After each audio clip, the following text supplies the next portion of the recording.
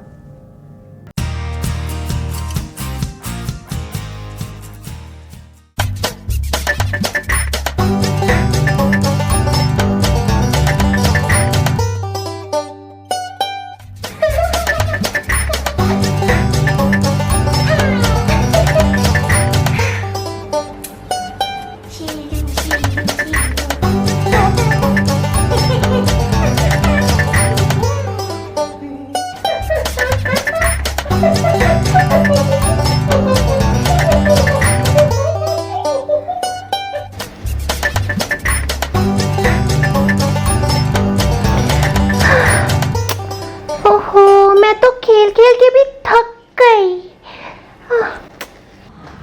अब्बा, ओ तारा।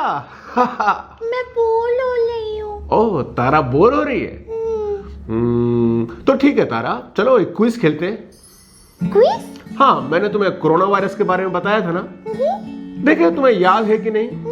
मुझे सब याद है अब्बा, आपने मुझे बताया तो है। ठीक है, तो हो जाए कोरोना क्विज। हो जाए। तो बताओ कोरोना क्या है? कोरोना? इजी। कोरोना एक तरह का विषाणु है, वायरस, जिसके कारण इंसान बीमार हो सकते हैं। उन्हें सांस लेने में मुश्किल हो सकती है और वो मर भी सकते हैं। ये बताओ कि कोरोना कैसे फैलता है? अगर किसी को कोरोना है तो उसके खांसते या छींकते वक्त उसके मुंह और नाक से जो बूंदें निकलती है ना, उससे ये रोग फैलता है। बिल्कुल सही तारा। और इस वायरस का नाम कोरोना क्यों है? आपने बताया था। हाँ, याद आ गया। कोरोना शब्द का मतलब है क्राउन यानी मुकुट। क्योंकि इस वायरस के कणों के इर्द गिर्द ऐसे उभरे हुए कांटे जैसे होते हैं, जिसकी वजह से ये मुकुट या क्राउन जैसा लगता है, इसलिए इसे कोरोना नाम दिया गया। और कितने दिनों में कोरोना इन्फेक्शन के लक्षण दिखाई देते हैं? 2 से 14 दिनों में। करेक्ट, बिल्कुल सही। और इस बीमारी के लक्षण है क्या क्या तारा? अब्बा, ये वायरस किसी के अंदर जाए तो बुखार, खांसी, गले में खलाश और सांस लेने में दिक्कत हो सकती है। वाह, इसे तो सब कुछ याद है। बहुत अच्छे तारा, बहुत अच्छे। थैंक्स अब्बा। पर अब देखते हैं कि आप कोरोना क्विज में कितने नंबर लाते हैं। ओके, ठीक है, पूछो। तो बताइए कि कोरोना वायरस से सबसे ज्यादा खतरा किसको किसको है? जो ऐसी जगह की यात्रा करके आए हैं जहां ये वायरस फैला है, कोरोना से बीमार लोगों के संपर्क में आए लोग, 60 साल से ऊपर के बुजुर्ग लोग जो पहले से बीमार हैं। अच्छा अब्बा, इससे ठीक तो हो सकते हैं ना? देखो तारा, वैसे तो इसके 80% मामले घर में देखभाल से ही ठीक हो जाते हैं, पर यह बात याद रखना कि इसकी कोई दवा या वैक्सीन अभी तक नहीं बनी है, इसलिए इससे बच के रहना है, ठीक है? हाँ, मुझे पता है इससे कैसे बचेंगे। तारा, तुम्हें सब कुछ पता है, बोलो कैसे? हाथों को बार बार साबुन और साफ पानी से अच्छी तरह धोना।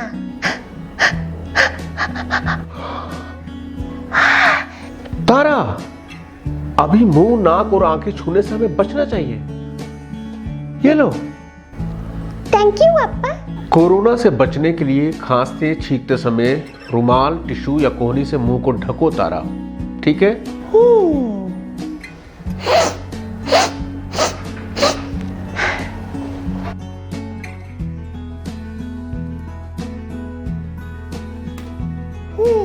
और हाँ अब्बा, खांसी, बुखार और सांस लेने में तकलीफ हो तो पहले स्वास्थ्य केंद्र की हेल्पलाइन पर संपर्क करना है और उनकी सलाह के अनुसार डॉक्टर को दिखाना है ना?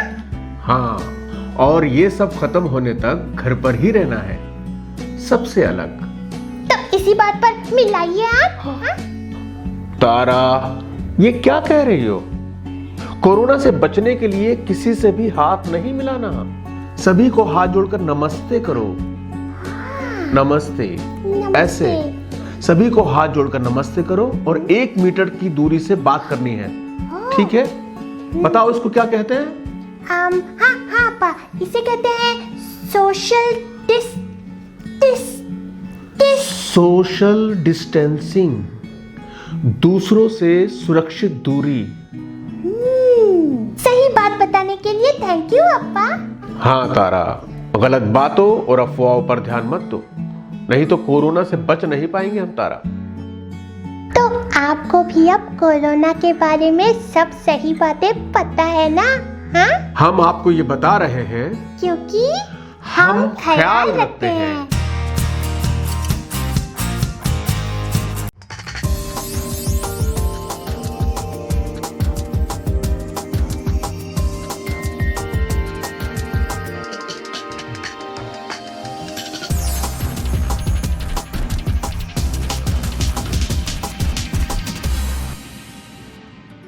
संजय गांधी जू आउटरीच प्रोग्राम में आपका स्वागत है।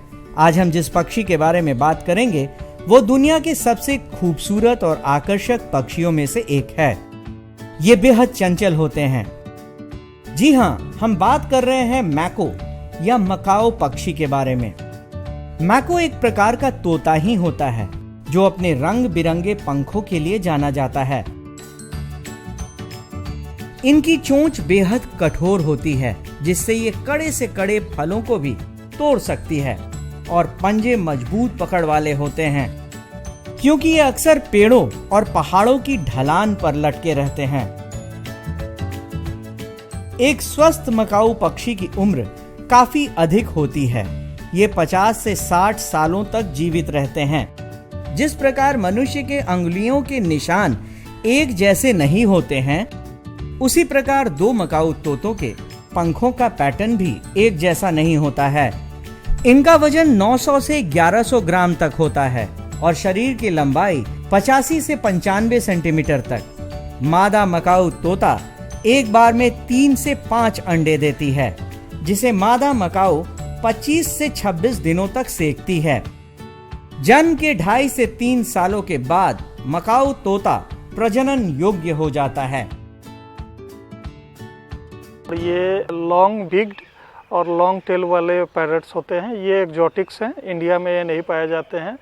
इनका distribution mainly north America, south America और जो अमेजन इत्यादि के फॉरेस्ट हैं उसमें पाए जाते हैं। इसके अतिरिक्त ये कुछ समारना में भी इनके डिस्ट्रीब्यूशन हैं। बहुत से वेरिएंट हैं मकाऊ के, उनमें कुछ स्पीसीज का मैं नाम बताना चाहूँगा। जैसे स्पिक्स मकाऊ हैं, blue and red macaw, then blue and yellow macaw, military macaw, illegal macaw. ये मेन मकाऊज की अलग अलग वेराइटीज़ हैं। जो इसके अलावा बहुत सारे हाइब्रिड्स भी हैं जो डेवलप किए जाते हैं। इन्हें कंपेनियन बर्ड्स भी कहा जाता है। लोग इसे एज ए पेट बहुत सारा घरों में रखना पसंद करते हैं।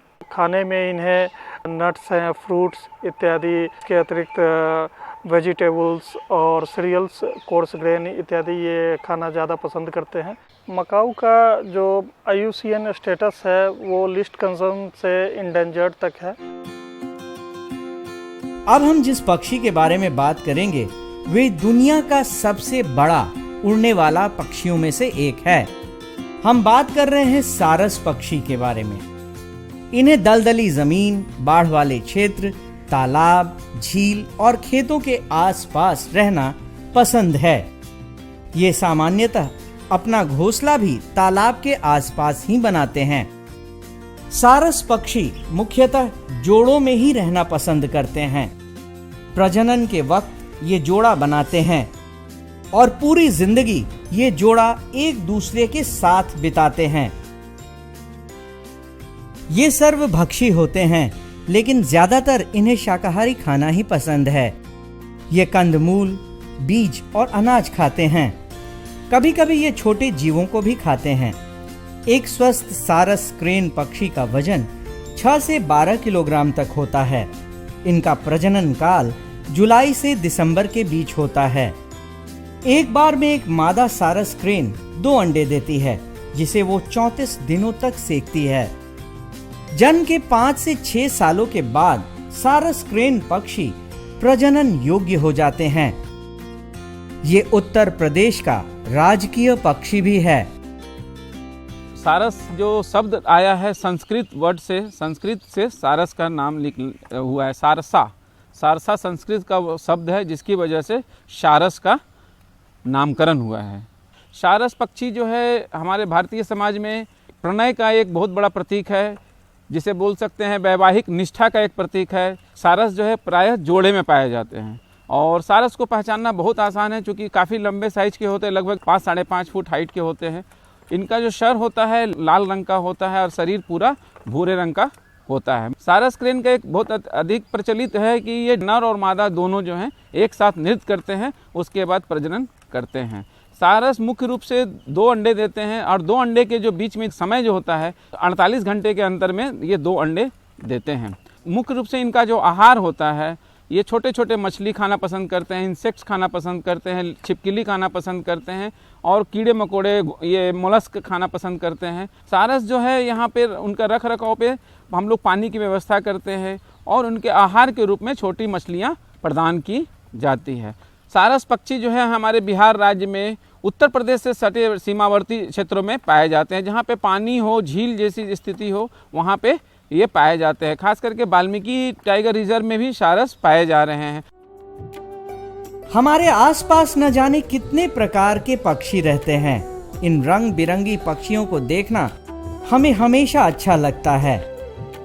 संजय गांधी जैविक उद्यान में मौजूद ये मकाऊ तोता अपने रंग बिरंगे पंखों के कारण और सारस क्रेन अपने आकार और सुराही जैसे गर्दन के कारण बेहद आकर्षक लगते हैं। वैसे तो ये पक्षी बच्चों के बीच काफी लोकप्रिय हैं, लेकिन यहाँ आने वाले हर उम्र के दर्शक इन्हें पसंद करते हैं।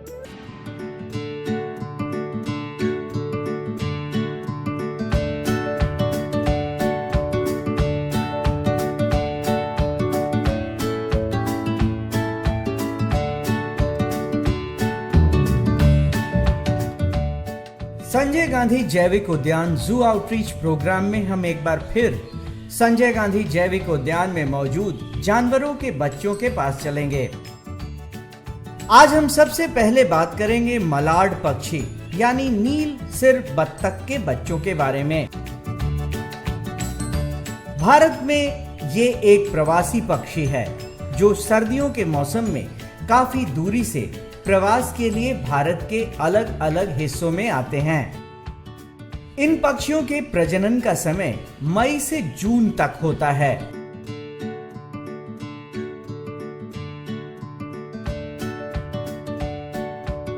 मादा मलाट एक बार में लगभग 8 से 12 अंडे देती है।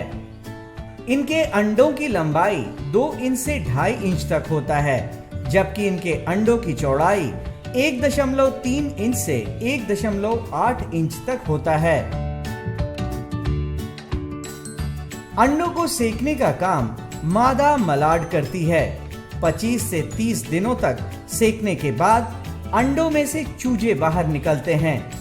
बाहर निकलने के कुछ घंटों के अंदर ही मलाड के बच्चे पानी में तैरने लगते हैं। इनके बच्चों को डकलिंग्स भी कहा जाता है। 50 से 60 दिनों के बाद इनके चूजे उड़ने में सक्षम हो जाते हैं। मलाड बत्तख के बच्चे अपने जन्म के 6 से 7 महीनों के अंदर प्रजनन योग्य हो जाते हैं। डकलिंग्स देखने में बेहद सुंदर लगते हैं और इनके जन्म के पहले और जन्म के बाद संजय गांधी जैविक उद्यान में इनके देखभाल पर विशेष ध्यान दिया जाता है।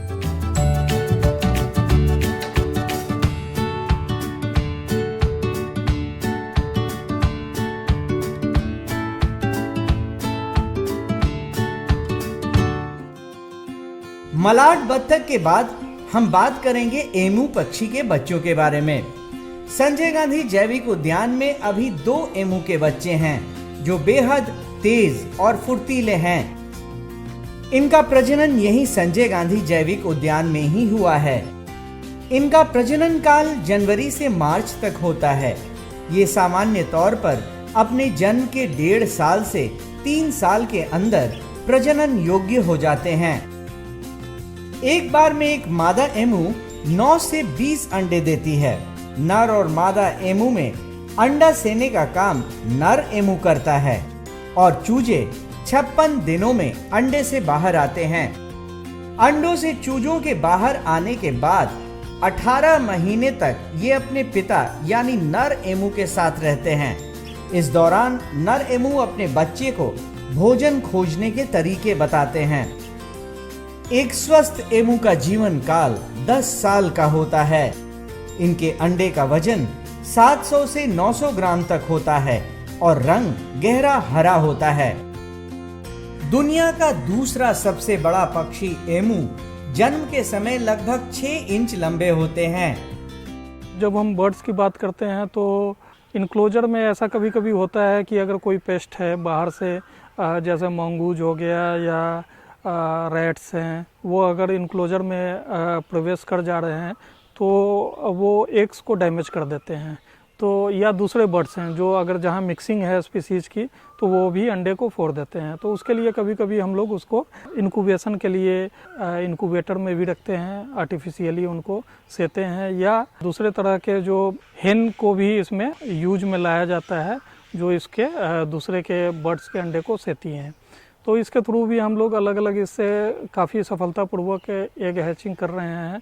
और last year Malad, golden pheasant, silver pheasant इत्यादि में काफ़ी बढ़िया इनक्यूबेशन के बाद काफ़ी अच्छा रिजल्ट आया है। और हम लोग इस बार फर्स्ट टाइम घड़ियाल में भी एक ट्राई कर रहे हैं कि इनक्यूबेट उनको नेस्ट से निकाल कर किया जाए, और अभी होपफुली हम लोग लगता है कि उसमें भी सफल होंगे।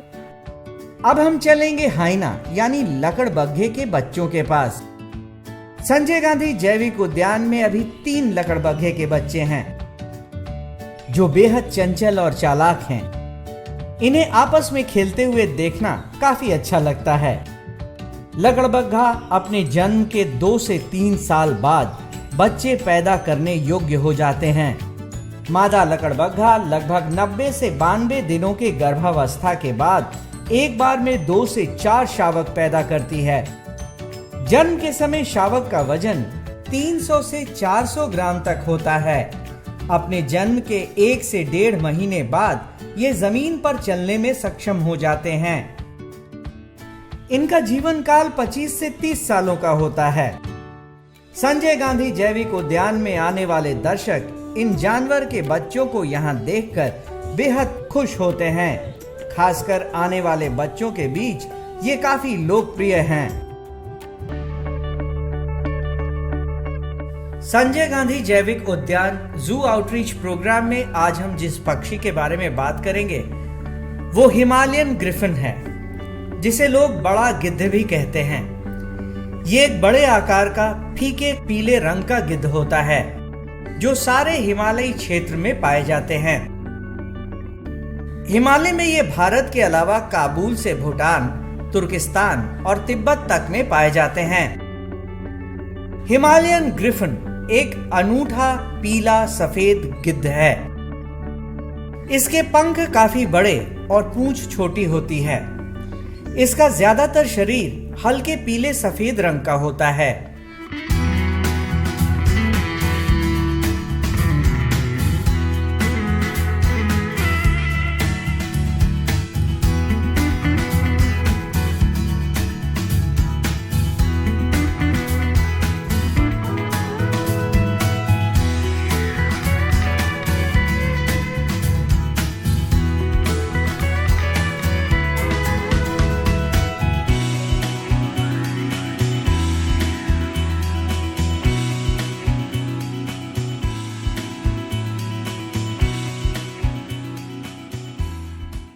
इन्हें हिमालय में 1200 से 5000 मीटर तक की ऊंचाई पर देखा जा सकता है।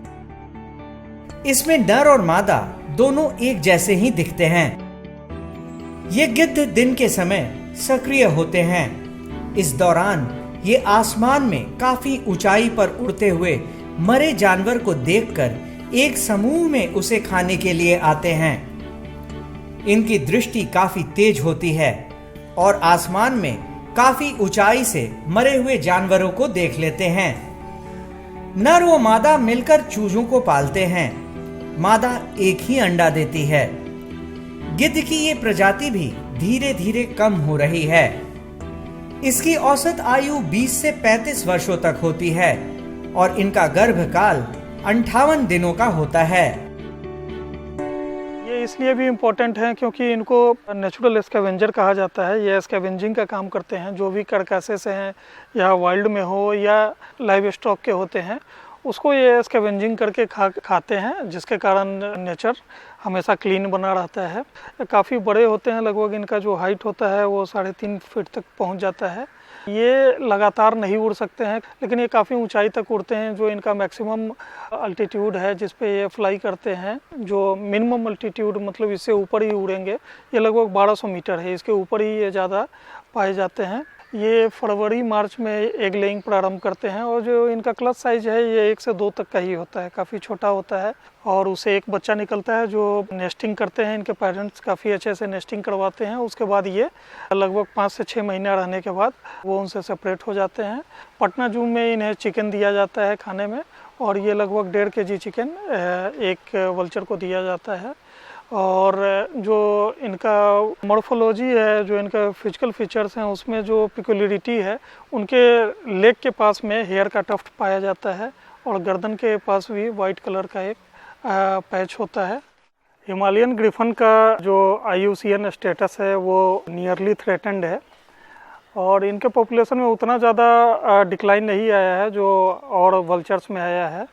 और जो स्टडीज़ है, साइंटिफिक स्टडीज़, उसके थ्रू ये पता चला है कि जो भी वल्चर में रिसेंट डिक्लाइन पॉपुलेशन में हुआ है उसका मेन रीज़न है जो एनिमल कार्कासेस हैं, जो लाइव स्टॉक के कार्कासेस हैं, उसमें पाया जाने वाला एक केमिकल डिक्लोफेनाक जो as a painkiller use किया जाता है और मरने के बाद भी उनके बॉडी में इसका रेसिड्यूज पाया जाता है और इसे कंजम्पशन के बाद वल्चर जो इसे खाते हैं तो उनके बॉडी में चला जाता है और धीरे धीरे एग ले करते हैं। उसका सेल काफ़ी कमज़ोर होता है, उससे प्री मैच्योर हैचिंग हो जाता है बर्ड्स का और उनका डेथ होने लगता है। और प्रोलॉन्ग्ड डिक्लोफेनाक को खाने से वल्चर्स हैं उनके लीवर और अनवाइटल ऑर्गन्स में भी डिजेनरेशन होता है, जिसके कारण उनका समय से पहले डेथ हो जाता है। गिद्ध के बाद हम जिस चिड़िया के बारे में बात करेंगे वो चील यानी काइट है। ये बेहद चतुर और फुर्तीले होते हैं। इनके शरीर के ऊपरी हिस्से का रंग भूरा और आंख के पीछे एक काला धब्बा और बाहर का पंख हल्के काले रंग का होता है।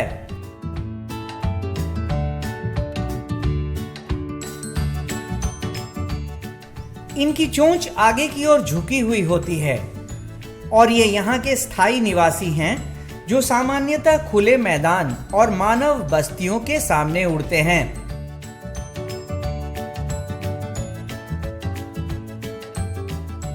ये शिकारी पक्षी होते हैं जो ऊपर से ही अपने भोजन की तलाश करते हैं और जब इन्हें अपना भोजन दिख जाता है तो बहुत तेजी से उस पर झपट्टा मारकर लेकर उड़ जाते हैं। ये सर्वभक्षी होते हैं जो छोटे पक्षी, चूहे और मरे हुए जानवर खाना पसंद करते हैं।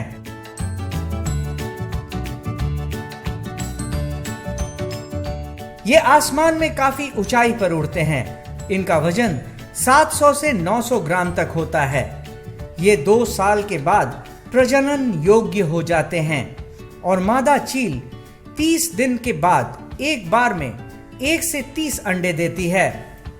संजय गांधी जैविक उद्यान में चील और ब्लैक काइट जो हैं ये काफ़ी अच्छे तरीके से रह रहे हैं। यहाँ पे इनके रख रखाव के लिए प्राकृतिक वास का आभास दिया गया है और उसी ये वातावरण में रहते हैं।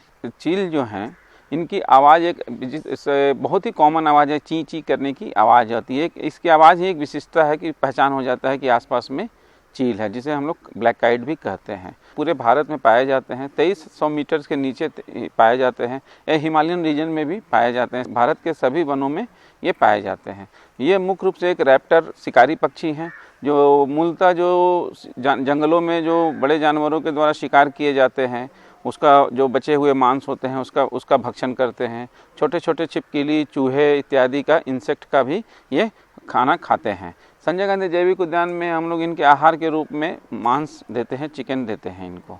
इनके जो चोंच होते हैं हल्के पीले होते हैं और पैर भी इनके हल्के पीले रंग के होते हैं। संजय गांधी जैविक उद्यान में जो चील के केज का रख रखाव किया जाता है, इनके बैठने के लिए जो एक व्यवस्था की जाती है, काफ़ी एक प्राकृतिक रूप से इनको बैठने की व्यवस्था की गई है। इनके केज में पौधे वगैरह लगे हुए हैं, छाया भी दिया गया है, पानी की व्यवस्था की जाती है, साफ सफाई रख रखाव बहुत अच्छे तरीके से किया जाता है। संजय गांधी जैविक उद्यान में हिमालयन ग्रिफिन और चील दोनों को बेहद पसंद किया जाता है और यहाँ आने वाले हर दर्शक इनके इंक्लोजर के पास इन्हें देखने आते हैं।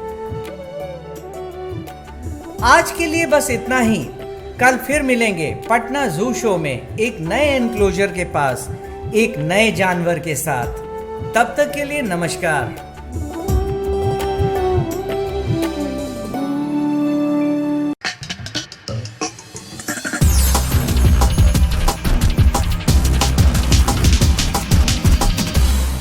तो आशा करती हूँ बच्चों आज के एपिसोड में आपने जरूर कुछ नया सीखा होगा।